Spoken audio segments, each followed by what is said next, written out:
March 7, 2024. After more than 200 years of military neutrality, Sweden broke with its own history and joined NATO, following Russia's assault on Ukraine and the collapse of old security certainties. Its defense budget has nearly tripled since 2020, but how did such a drastic reversal happen so fast? And what does it really mean when a nation abandons everything it once stood for? The answer begins with the day the world changed. In 2020, Sweden's armed forces counted just over 25,000 active personnel, with a defense budget of 5.5 billion euros, about 1.5% of gross domestic product. The country relied on a modest force structure, 6,300 conscripts, a wartime mobilization plan for 88,000, and a defense industry supporting around 28,000 jobs. For more than 2 centuries, this posture had seemed enough. Sweden's doctrine of armed neutrality, tested but never broken through 2 world wars and the Cold War, was built on the conviction that non-alignment and strong self-defense would keep the nation secure. Yet behind the calm, defense analysts were already watching Russia's moves with growing concern. In 2014, Russia's annexation of Crimea shattered assumptions about the European order. Swedish policymakers took note as fighting erupted in eastern Ukraine. That same year, the Swedish Navy launched a major operation in the Stockholm archipelago, searching for what many believed to be a Russian submarine. The incident was never fully explained in public, and it sparked debates in parliament and the press. Analysts later pointed to that autumn as the moment Sweden realized how exposed its coasts and island chains were to covert threats. The government reversed course on years of military drawdowns, re-establishing a permanent presence on Gotland and beginning to rebuild surveillance and anti-submarine capabilities. Measured changes followed. Defense spending inched up, but public opinion remained divided on NATO. The Social Democrats, long the stewards of neutrality, argued that partnership and dialogue could manage the risks. For many, the lessons of Crimea were sobering but not yet decisive. Everything changed. On February 24, 2022, Russian forces launched a full-scale invasion of Ukraine, unleashing the largest war in Europe since 1945. The shock was immediate and profound. Swedish defense planners, who had once assumed that large-scale conflict on the continent was unthinkable, now faced a new reality. The Baltic region, long seen as a buffer, looked suddenly vulnerable. Non-alignment, once a shield, now seemed a potential liability. Defense analysts warned that in a crisis, Sweden could find itself isolated, unable to rely on the collective defense guarantees that its neighbors enjoyed. The sense of urgency that followed would upend 2 centuries of settled policy. On June 29, 2022, Sweden received a formal invitation to join NATO at the Madrid summit, a moment that would have been unthinkable just months earlier. That invitation changed the political landscape overnight and set off a rapid, determined process inside Sweden's institutions. The decision was not a simple political gesture. It triggered a series of concrete steps in parliament and government. Within days, accession protocols were prepared, and the Riksdag, Sweden's parliament, had to approve the new course. On March 22, 2023, 269 members voted in favor, just 37 against. That cross-party majority included the Social Democrats, the Moderates, the Center, and the Sweden Democrats, with only the left and Green parties opposed. The vote was decisive, and it reflected how thoroughly the invasion of Ukraine had upended the old consensus. But membership required more than votes at home. Sweden faced external hurdles, most notably from Turkey. Ankara demanded new commitments on counterterrorism, arguing that Swedish laws were too permissive toward groups Turkey considered hostile. In response, Sweden undertook significant legal reforms. The government amended the constitution and passed stricter anti-terrorism laws.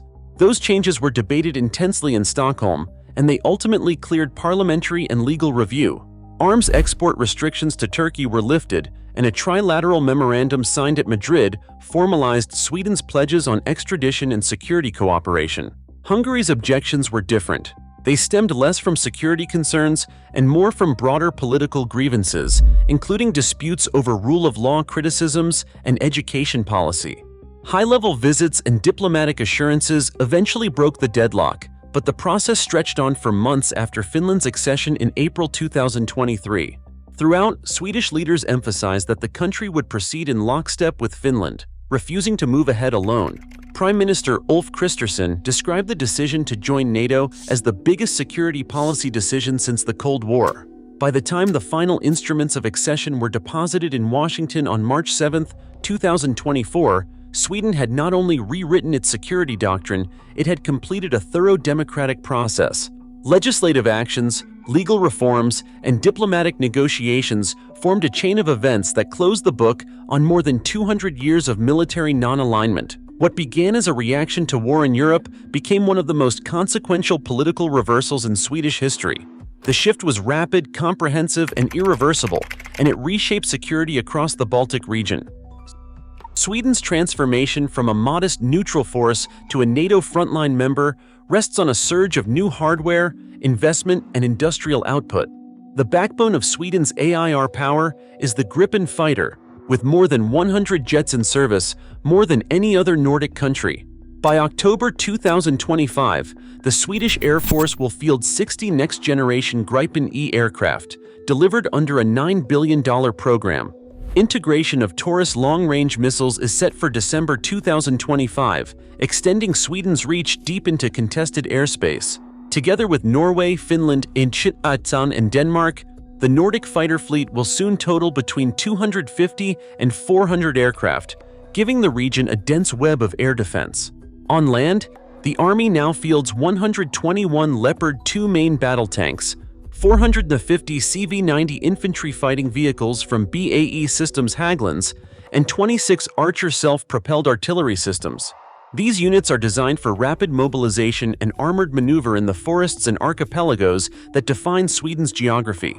The Navy is evolving as well, with 5 stealthy Visby-class corvettes patrolling the Baltic and 2 A-26 submarines built by Saab Kockums scheduled for delivery starting October 2025.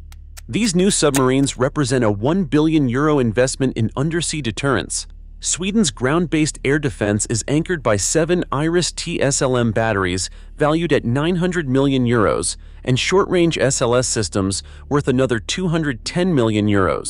Total recent air defense procurement exceeds $2 billion, placing Sweden among the most heavily defended airspaces in Europe. This surge is powered by a domestic defense industry turning over $3 billion annually, with exports reaching $2 billion and supporting 28,000 jobs. Saab, BAE Hägglunds, and Bofors are at the heart of this expansion, fueled by a 10-year, $36 billion procurement plan and a $30 billion package announced in March 2025. The result is a force that translates political resolve into real, measurable capability, ready for NATO's most demanding missions. The Baltic Sea now sits at the center of a transformed security map. With Sweden and Finland joining NATO, 7 out of 8 Baltic shores belong to the alliance, leaving only Russia's Kaliningrad as an outlier. Together, Sweden and Finland add 1,340 kilometers of NATO's direct border with Russia, closing the northern gap and making the Baltic, in the words of regional planners, a NATO lake. Geography has become a force multiplier. Gotland, once a demilitarized outpost, is now a forward base. The Gotland Regiment, re-established in 2018, stands as a symbol of this new posture. Mechanized troops, layered air defenses, and hardened infrastructure turn the island into a linchpin for Baltic deterrence. Military planners view Gotland not just as a shield, but as a launchpad for rapid reinforcement and air-sea control, able to influence sea lanes and airspace from the Danish Straits to Estonia. The transformation is not limited to hardware. On NATO's first day, Sweden sent 600 troops to Latvia, immediately integrating into the alliance's forward presence. The defense budget for 2024 reached €14.1 billion, more than double the 2020 figure, with a dedicated €600 million line for NATO adaptation, covering deployments, joint exercises, and the build-out of logistics and command networks. By 2027, a new logistics headquarters in Enköping will anchor a northern corridor, connecting supply routes from Norway and Finland to the Baltics. This infrastructure is designed to keep reinforcements and supplies flowing even in a crisis, turning Sweden into a backbone for NATO's entire northern flank. Personnel targets reflect the same ambition. Sweden's defense plans call for 10,000 conscripts by 2030, 12,000 by 2035, and a wartime force reaching 130,000, supported by up to 380,000 trained volunteers. These numbers are not just statistics, they represent a national commitment to make deterrence credible, to ensure that Sweden is not just present in NATO, but indispensable. The same approach shapes Sweden's support for Ukraine, where total aid has already reached 6.2 billion euros, with 7.5 billion euros pledged through 2026. In the Baltic, geography, logistics, and manpower now work in concert, turning Sweden's long coastline and islands from vulnerabilities into assets, an operational reality that will define the region's security for years to come. Sweden now stands at NATO's front line, its defense spending and Baltic presence rising fast. As the security map redraws in real time, every commitment echoes beyond its borders. The world is watching how new alliances and old certainties shape the future. What does security mean now? Let's discuss what it means.